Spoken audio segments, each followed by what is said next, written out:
Robaklin texnikasini qo'shimcha nasatkalar to'g'risida aytib o'tadigan bo'lsak, bu mini vibroshyotka nasatkasi mягкий mebel, divan, kreslolar uchun mo'ljallangan. Ichida motori bor va tagida shotkalari mavjud.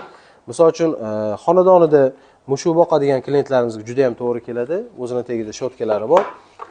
Bu vibroshyotka nasatkasi основной генеральный уборкада ishlatiladi. Misol uchun biz uy sharoitida уборка qilayotganimizda plysos qilib keyin shotka qilamiz, to'g'rimi? Vibroshyotka nasatkasi yordamida ham shotkalab ketadi, soch ip-qiliplarni tozalab ketadi, o'zida motor bo'lgani hisobiga gilamlarimizni 2000 оборотda qoqib tozalab beradi. Bu qo'shimcha nasatkalari mягкий mebel, podokонniklarga, oyna romlarga ishlatsak bo'ladi. Vakuumli paket manimcha hamma bilsa kerak. Yostiq, mягкий игрушкаlar uchun ishlatiladigan nasatkalar. Bu parfyumlari va shampunlari Robovash nasatkasi, gilamlarni yuvish uchun mo'ljallangan, pol tarketlarni yuvish uchun mo'ljallangan nasatkalari. Mana bu влажный уборкада ishlatiladi, mягкий mebellar asosiy nasatkalari hisoblanadi. O'zini сухой уборка uchun mo'ljallangan сухой уборкаning shlankasi va влажный уборка uchun mo'ljallangan влажный уборкаning nasatkalari.